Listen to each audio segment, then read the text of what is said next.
this isn't just volatility in my mind. It's the market exposing the shortages of physical silver, the frailty of the paper promises. This is something that I think is just beginning. And there's just far more demand for physical silver than there is the availability. And the paper system is beginning to show great strains. People have accepted paper promises for a very long time. And I think that's coming to an end. And look, this is decisively bullish for silver and other precious metals. Silver prices have shattered all previous records, reaching an astounding $52.58 per ounce in London as of October 2025, a level never witnessed, not even during the Hunt brothers' infamous market corner attempt in 1980. This milestone isn't a sudden spike, but rather the culmination of 8 consecutive weeks of steady gains across the entire precious metals sector. Gold has also surged to new all-time highs, signaling that this rally extends far beyond one metal. According to Andy Schectman, what sets this movement apart from previous ones is that it's driven not by speculation, but by an actual physical shortage. London, now the epicenter of this unfolding crisis, is under immense delivery pressure, triggering what experts describe as a classic short squeeze, where the lack of available silver pushes prices to extreme levels. The shortage has created an unusual price disparity between markets, with London trading up to $3 higher per ounce than New York before stabilizing around $1.55 by mid-October. Such a gap is an unmistakable warning signal that investors are demanding real, deliverable metal, not paper claims or leveraged contracts. Throughout 2025, silver has skyrocketed nearly 70% in London, outpacing gold's 55% rise. Analysts suggest that this divergence marks a decisive shift away from fiat currencies and paper assets toward tangible forms of wealth that cannot be created by keystrokes. The physical scarcity of silver has reached a point where it's not just a commodity anymore. It's becoming a statement of financial sovereignty in a system increasingly built on debt and promises. Schectman believes this surge reflects a deepening mistrust in global financial institutions. With inflation fears mounting, geopolitical conflicts escalating, and confidence in fiat systems fading, investors are no longer merely trading silver. They're taking delivery and securing it physically. This behavior represents a fundamental shift in market psychology. As Schectman warns, if this trend continues, it could break the paper-silver market entirely, forcing a long overdue reckoning between the illusion of paper wealth and the reality of physical scarcity. Now, we present the clips from Andy's interview. Before we continue, please subscribe to our channel and activate the bell icon to receive timely updates. Thank you, and enjoy the video. I've never seen anything like this. This is the term that everyone keeps throwing around is the word backwardation. Backwardation is an environment that shows extreme delivery stress. It's unprecedented. This isn't just volatility in my mind. It's the market exposing the shortages of physical silver, the frailty of the paper promises. This is something that I think is just beginning. And there's just far more demand for physical silver than there is the availability. And the paper system is beginning to show great strains. People have accepted paper promises for a very long time. And I think that's coming to an end. And look, this is decisively bullish for silver and other precious metals. But I think it's beginning to show that the paper promises that this whole Western system has been based upon is starting to break. London, they have a 140 million ounce float, yet they're trading 600 million ounces a day in contracts that technically are deliverable. What could possibly go wrong? There's over 2 billion ounces in paper claims out there on a float of 140 million ounces. So that's exactly what it is. It's a situation where the paper promises, this rehypothecation is being called on the mat. And you can see that. Look, for example, the lease rate in silver in London, when you lease silver in London, it would be something like you want to short a contract. You want to short the price of silver, but you don't have the metal. So you have to borrow metal through leasing it in order to deliver the metal to short, to drive down the price. Normally, that lease rate is somewhere in the neighborhood of a 0.5% or 1%. In October, it's jumped up over 39% to over 39%. Wow. And at the same time, we've seen silver rise since August when the lease rate was at about 1% or so, up to $53 here. So you see the price rising, the lease rates rising. We're seeing the exact same thing in platinum, but it's a situation where right now you have the spot market trading well above the futures price. In other words, buyers are very desperate for immediate delivery. And it's very rare to see this, Adam, in Yeah. silver. It's very rare. It signals urgent demand, depleted inventories, and really it's a systemic shortage of deliverable bars. And that's all because of rehypothecation. In other words, it's getting called onto the carpet. Okay, and where is this shortage really manifesting most? Is it in London? Absolutely, it is. I mean, you're seeing delivery stress on that is exacerbating it on COMEX. We've already seen 16.5 million ounces delivered in COMEX, adding to the limited vault supplies. But yes, the main stress is in London right now, and much more so than on COMEX. And really, it is, in my mind, the epicenter of where all of this could really get into some serious problems, where you're beginning to see margin calls for traders out there who are receiving a margin call because the price is going against their short position and the lease rate and the borrowing costs are so high that they're not able to get the silver to cover their position. And that's when things begin to get very, very, very interesting. What it really tells us is that buyers aren't just rolling over their contracts like they used to. They're standing for delivery. They're demanding real metal. And these delivery numbers are well above normal. So I guess if you could encapsulate it easily, it's that the rush for gold and silver is real. It's intensifying. And markets just aren't trading paper contracts right now. The people want the real metal in hand. And in a world where paper contracts are vastly overstating the supply, the short-term implication would be liquidations and survival-driven selling can trigger volatility. That's the short term. Even sharp pullbacks. Medium term, as far as I'm concerned, is that once this forced selling ends, the physical scarcity starts to dominate and silver sustains its higher prices, $50 plus. But long term, if confidence in this paper system collapses, like we're seeing, a structural reset could start to reprice silver. That's what I'm seeing. $75, $100. And I say that to you, and that's not pie in the sky, because if you take the 45-year cup and handle that goes like this, the way technical analysis works is the top of the cup 1980, the bottom of the cup the early 90s, and again back up to 2011 again, which is near the top of the cup, and then formed another. It's a double cup and handle, but the way that it works is once silver has broken through 50, which it has, technical analysis would say you take the distance from the bottom of the top, which was $46, from 50 to 4, and you add it to the top. That would mean that the next target from a technical analysis standpoint is $96. And I think that's exactly what you will begin to see, where the market physically begins to exert itself over the paper shenanigans that we've seen for a long, long time. The United States for the last 40, 50 years has bet on a strategy of strong dollar and U.S. bonds and service jobs, where the rest of the world, in particular the BRICS and China, have, you know, have not been ignoring the factories like we have not been ignoring commodities like we have. China, as a good example, did the opposite. It built factories, accumulated commodities and gold, and now is really pushing away from relying upon the dollar. That is ultimately, I think, where we're going. Yes, exactly that, right there. As global markets undergo dramatic transformation, what's unfolding is far more significant than a typical metals rally. Silver's explosive breakout has ignited profound shifts within the financial system.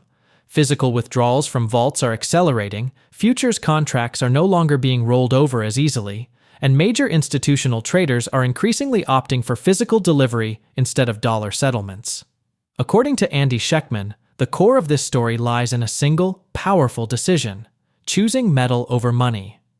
He highlights that nations and investors alike are converting currency reserves into hard assets, while silver and gold lease rates soar to levels that signal deep structural stress. Even Wall Street's largest trading desks are quietly preparing for a future where paper claims lose credibility and only tangible assets hold value. Yet, amid this shift, Washington remains largely silent. Policies such as the so-called Genius Act are functioning not as economic reform, but as mechanisms to inject liquidity and keep the bond market afloat while allowing the dollar to devalue gradually against real assets. Schectman suggests this slow-motion decline isn't accidental. It's a calculated strategy designed to make U.S. manufacturing more competitive by lowering production costs globally. Beneath the surface, this strategy hints at a deeper acknowledgement. The era of limitless fiat expansion is nearing its limits. The question now is whether this managed transition will succeed in restoring balance or unleash a new wave of economic turbulence.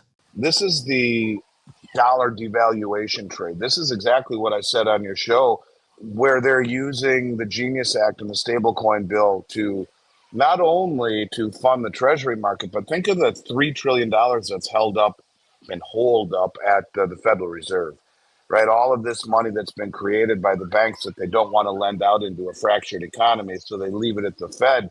They're going to now pile all of that into treasuries, into the stablecoin bill, the Genius Act, and this is going to devalue the dollar. Keeping your wealth in dollars is the surest way to go broke. This is what they want to do to bring back manufacturing. That is the Mar-a-Lago Accord. They want to devalue the dollar against assets in order to make manufacturing more competitive. And you know, Judy Shelton was just on my show again. Actually, Michelle McCory did it this time. She runs our YouTube channel as well now. And last week she said it again, that Trump is going to peg the back end of the treasury market on July 4th next year. It's a big day for him. It's the 250th anniversary. If they back the back end of the treasury market with gold and let gold slowly, like Luke Groman says, let it go higher, higher, higher, higher, higher, higher, higher. And yeah, there'll be volatility, but it keeps going. And no one acknowledges it. Everyone says, oh, it's, you know, it's FOMO or it's going to crash. But what if it's part of a bigger plan? By letting gold go higher, you're not doing it to make my job easier. You're doing it to let the dollar devalue. Why would you want the dollar to value? Ask Stephen Mirren, the architect of the Mar-a-Lago Accord, to sell manufacturing. How do you sell manufacturing? You abandon the reserve status of the dollar. You don't give up on the United States, but you abandon the reserve status on the dollar by letting the dollar collapse. It's down 11% in value already this year and falling as gold is moving in the other direction. If you peg it to the back end of the bond market, and in Judy's book, she says 5, 10, 20, 30, and 50, with 30 and 50 having a very small coupon, very small. But if you do that, you can now bring back manufacturing at zero upfront borrowing costs and sell your product to the world at a massively devalued dollar. This is what they want to do. And so when you see gold and silver going higher, it's not gold and silver going higher. It is the dollar losing ground and losing value. And the big money understands this. The big money understands this inherently. And this is what they have been doing. The central banks understand this. This is why they have been taking positions in gold and silver the way that they have. I think this is just the very beginning. So yes, you're going to see pullbacks. You will see volatility. Nothing goes straight up. But I would agree with you that ultimately it is a buying opportunity. And I try and say this without coming across as being a snake oil salesman. I don't care if people rush to buy metal from me. That's not what this is about. It's about trying to convey something that I believe in my soul is happening. We have reached a point where being the world reserve currency, even ask Vice President Vance, who has come out and said so, being the reserve currency is no longer a benefit to the United States. It's a detriment. It's a benefit to us consumers. It's a detriment to anyone who produces anything. And in order to continue to move forward as a country, we need to reshore manufacturing. And the only way to do that is in a devalued dollar and at very low upfront borrowing costs. The Genius Act will keep rates low on the front end of the curve and fund the government. The pegging of gold at a much higher price, regardless if they revalue it or not, which I think they will, I think they'll just let it keep on going higher slowly. And no one notices it, right? No one is taking action because they're waiting for the other shoe to drop, and it always has. Will it continue? I don't know. Gold's up 55% this year. It's on pace for its best year ever. Silver's up almost 70%. And I do think that commodities will now be a reflection of a declining dollar. It's not that the commodities are going parabolic just because It's because the dollar needs to be devalued in order to reshore manufacturing. And if there's nobility in what President Trump is trying to do, if I'm reading this right, it is the realization that we cannot continue to be the world's superpower without manufacturing anything, with being reliant on the world for everything. And ask yourself this: if the Congressional Budget Office, has come out and said by 2031, 100% of all tax revenue will go just to pay the interest on the debt and mandatory entitlement, how do we continue to fund our military to rule the world when military spending is discretional? Yes, this is all together. Buying gold and silver right now you're not buying it to get wealthy. You're buying it because it is wealth. And the biggest money in the world, the biggest. It's one thing for me to say the central banks are doing it. It's another thing altogether to say the most sophisticated traders on Wall Street, the institutional traders who are standing for delivery left and right, they know what's coming. And I think that's what you follow. We are living in a very tenuous environment. So yeah, we have a very good supply of product. But again, when you realize that such a small percentage of the public really has any exposure, that can change very quickly. We've been fortunate enough to have the Sprott brokers run all their business through us, where Rick used to be the CEO. And one of their brokers, or a few of their brokers, have been placing massive orders over the last several days with us, indicative of smart money, I think, realizing that something is broken and things are changing. So it's not just my brokers, it's not just our business. We work with other people like the brokers at Sprott. And I will tell you that the demand at a level of sophistication that you speak to, the people who you speak to, I would say are far more sophisticated than many of the financial advisors that they would work with mainstream, because they understand the big picture, right? You go to a financial advisor who might be the best in the business, but doesn't acknowledge that the world is the way that all of us think it is.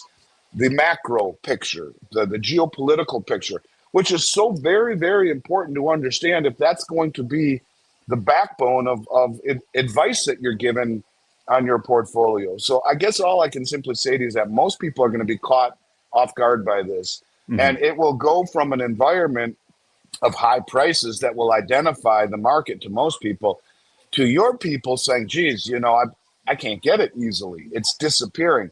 And just like that, it will disappear. So while things are good right now, look, let me put it to you this way. Goldman Sachs said, if the market even suspects for a moment that the Fed is losing independence and 5% of the money that's embedded in treasury shifts to gold, the price will go parabolic, will go north of 5,000. It's going to go well north of 5,000 because Stephen Mirren is the architect of the Mar-a-Lago Accord, and he is now on the Fed. He was Trump's big advisor. Or even this Bo Hines, who was Trump's crypto advisor. He's now running USA Tether, which is backing the Genius Act. There is no independence. The market is going to catch on. The big money is catching on. The rest of the money will too. And then getting product will be very difficult because we've gone a year without any of these wholesalers or refiners or big importers finding much need to go deep into their lines of credit to secure product because there wasn't any need to. I knew there would be. And whether I was stupid or lucky, I'll tell you that there are very few companies out there that have the inventory that we do right now. If current trends persist, the global financial landscape could soon undergo a dramatic reset, one that redefines the very foundation of trust in money.